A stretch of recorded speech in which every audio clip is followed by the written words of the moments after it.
उन्नाव जिले के सराय करियान गांव के पास शारदा नहर किनारे घनी झाड़ियों से अचानक तेज दुर्गंध उठने लगी।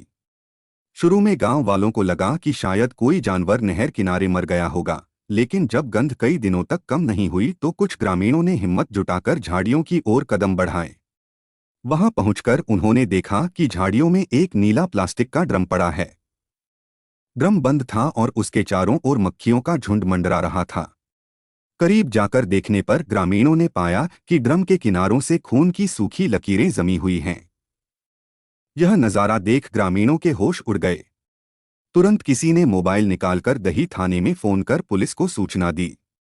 थोड़ी देर में खेड़ा चौकी प्रभारी अंशुमान सिंह पुलिस टीम के साथ मौके पर पहुंच गए। ड्रम झाड़ियों से निकलवाया गया और जैसे ही ड्रम का ढक्कन खुला, उसके भीतर से 25 साल के एक युवक की लाश बरामद हुई। यह देखकर वहां मौजूद सभी के रोंगटे खड़े हो गए। लाश खून से सनी थी और शरीर को बुरी तरह से ठूसकर ड्रम में पैक किया गया था। यहीं पास जमीन पर एक स्कूटी की चाबी भी पड़ी मिली, जिसने पुलिस को पहला बड़ा सुराग दिया। मौके पर ही पंचनामा भरने के बाद लाश को पोस्टमार्टम के लिए भेज दिया गया। लेकिन अब सवाल यही था, आखिर ये युवक कौन था और किसने इतनी बेरहमी से उसे मारकर झाड़ियों में ड्रम के अंदर फेंक दिया। आखिर इस हैरान कर देने वाले केस का सच क्या है और किसने रचा था यह खौफनाक खेल? पूरी कहानी जानने के लिए वीडियो के आखिर तक जरूर देखें। नमस्कार दोस्तों, मैं विनय कुमार। यह घटना 2021 की है। कानपुर के नौबस्ता थाना क्षेत्र में संजय नगर कॉलोनी के मछरिया इलाके में विष्णु प्रसाद अग्रवाल का परिवार रहता था। विष्णु प्रसाद के दो बेटे थे। बड़ा बेटा अंशुल अग्रवाल 26 वर्ष और छोटा बेटा विशाल अग्रवाल 25 वर्ष, साथ में एक बेटी दिव्या 23 वर्ष। दोनों भाई बैंक में मैनेजर के पद पर काम करते थे। विशाल कुंवारा था और परिवार के साथ ही रहता था। वह स्वभाव से दिलफेंक और आशिक मिजाज का था। उसका व्यक्तित्व आकर्षक था, स्मार्ट लुक और बातों का जादू ऐसा कि कोई भी लड़की पहली नजर में उसकी दीवानी हो जाती थी। इसी वजह से वह आसानी से लड़कियों के साथ यौन संबंध बना लेता था, बिना किसी हिचकिचाहट के। दूसरी तरफ सत्यम उमर नाम का एक युवक था, जो कानपुर का निवासी था। सत्यम अनिल उमर का बेटा था। पहले वह अपने माता पिता के साथ माहेश्वरी मोहाल में रहता था, लेकिन उनके देहांत के बाद वह घंटाघर इलाके में अपने मामा के घर चला गया। करीब 6 साल पहले मामा की भी मौत हो गई और मामी मायके चली गईं। तब सत्यम ने घंटाघर में ही एक फ्लैट किराए पर ले लिया। यह फ्लैट उसकी मौजमस्ती का अड्डा बन गया। सत्यम का एक दोस्त था सरवन, जो अक्सर उसके साथ पार्टियां करता था। सत्यम की एक मौसेरी बहन थी राधा। वह पास के मनीराम बगिया इलाके में रहती थी। सत्यम उसे बहुत मानता था और फ्लैट की एक चाबी भी उसे दे रखी थी।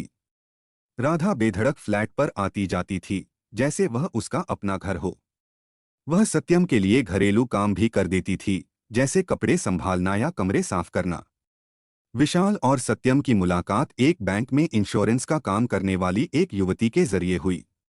दोनों की उस युवती के साथ अवैध संबंध थे। वह युवती दोनों के लिए सिर्फ यौन संतुष्टि का साधन थी। बदले में वे उसे पैसे या गिफ्ट दे देते थे। सत्यम का फ्लैट इस मौजमस्ती का केंद्र बन गया था।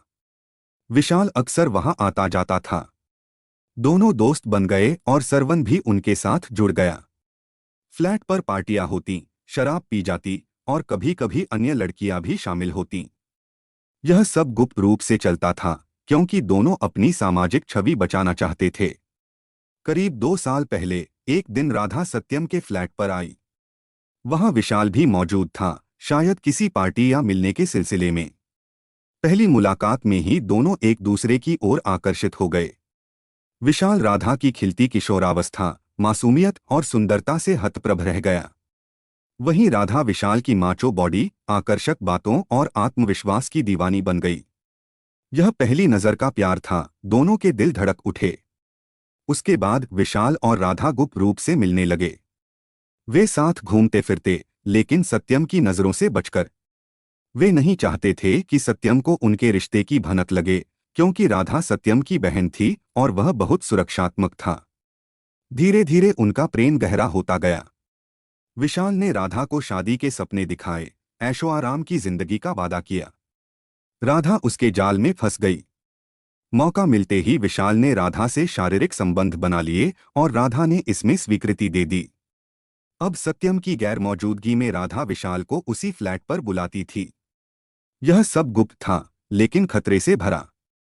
7 सितंबर 2021 को सत्यम ने राधा को फोन किया। उसने बताया कि वह आज फ्लैट पर नहीं आएगा। उसने राधा से कहा कि बालकनी में सूखे कपड़े अलमारी में रख दे और किचन व कमरों में बिखरा सामान ठीक कर दे।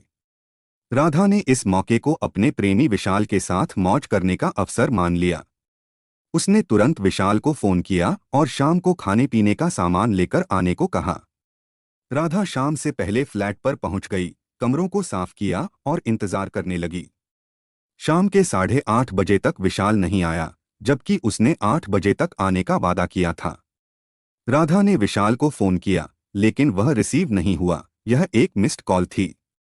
करीब 20 मिनट बाद रात 8:50 में विशाल ने वापस कॉल किया और बताया कि वह पहुंचने वाला है। ठीक 9 बजे विशाल फ्लैट पर पहुंचा। उसने अपार्टमेंट की पार्किंग में अपनी स्कूटी लगा दी और खाने पीने का सामान लेकर ऊपर आया। राधा बेसब्री से इंतजार कर रही थी। दोनों कई हफ्तों बाद अकेले मिले थे। जैसे ही विशाल अंदर आया, राधा उसके गले लग गई। वे बेडरूम में चले गए और प्यार की बौछार करने लगे। उत्साह में वे मेन डोर की कुंडी लगाना भूल गए।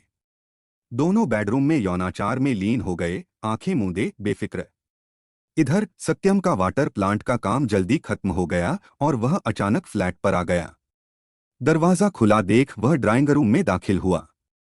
बेडरूम में रोशनी देखकर चौंका और पर्दे हटाकर देखा। वहां राधा और विशाल अवस्था में लिपटे देख सत्यम सन्न रह गया। गुस्से की ज्वाला भड़क उठी।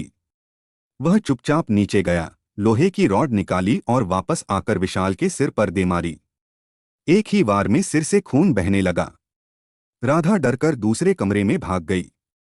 सत्यम ने गुस्से में विशाल के सिर पर 3 से 4 और वार किए, जिससे विशाल की मौके पर ही मौत हो गई। राधा डर से कांप रही थी, लेकिन सत्यम ने उसे डपटकर चुप रहने की हिदायत दी और किसी को बताने से मना किया। उसने राधा को दीवारों पर लगे खून के दाग मिटाने को कहा। फिर सत्यम ने अपने दोस्त सरवन को फोन किया। सरवन भागता हुआ आया। लाश देखकर उसके होश उड़ गए, लेकिन जल्द ही वे लाश ठिकाने लगाने की योजना बनाने लगे। तब तक रात के 11:30 बज चुके थे। अगले दिन 8 सितंबर को सरवन प्लास्टिक का एक ड्रम खरीद लाया। उन्होंने विशाल की लाश को ड्रम में ठूंसकर पैक किया और स्टील स्ट्रिप से बांध दिया। फिर ड्रम को विशाल की स्कूटी पर लादकर कैंट होते हुए जाजमऊ गंगा पुल से उन्नाव के दही चौकी इलाके में पहुंचे। वहां शारदा नहर के किनारे सराय करियान गांव के पास झाड़ियों में ड्रम फेंक दिया। विशाल का मोबाइल फोन भी नहर में फेंक दिया। स्कूटी से वापस कानपुर लौटे। सत्यम ने स्कूटी को यशोदा नगर स्थित अपने प्लॉट के पास पेड़ के नीचे खड़ी कर दी और खून से सने कपड़े कूड़ाघर में फेंक दिए। करीब एक हफ्ते बाद उन्नाव के दही थाने के अंतर्गत शारदा नहर के किनारे बंद पड़ी एलए आयरन फैक्ट्री से 1 किलोमीटर दूर ड्रम पड़ा था। ग्रामीणों ने दुर्गंध की शिकायत की। खेड़ा चौकी प्रभारी अंशुमान सिंह ने ड्रम खुलवाया, जिसमें 25 वर्षीय युवक की रक्तरंजित लाश मिली। पास में स्कूटी की चाबी भी पड़ी थी। लाश को पोस्टमार्टम के लिए भेजा गया और शिनाख्त के लिए सभी थानों में सूचना प्रसारित की गई। इधर विशाल के लापता होने की रिपोर्ट उसके भाई अंशुल ने नौबस्ता थाने में दर्ज कराई थी। थाना प्रभारी सतीश कुमार सिंह को उन्नाव में लाश मिलने की खबर मिली। वे अंशुल को लेकर मोर्चरी गए, जहां अंशुल ने लाश देखते ही रोते हुए विशाल के रूप में पहचाना। अब गुमशुदगी को हत्या में बदल दिया गया। पुलिस ने विशाल के फोन की कॉल डिटेल्स निकाली।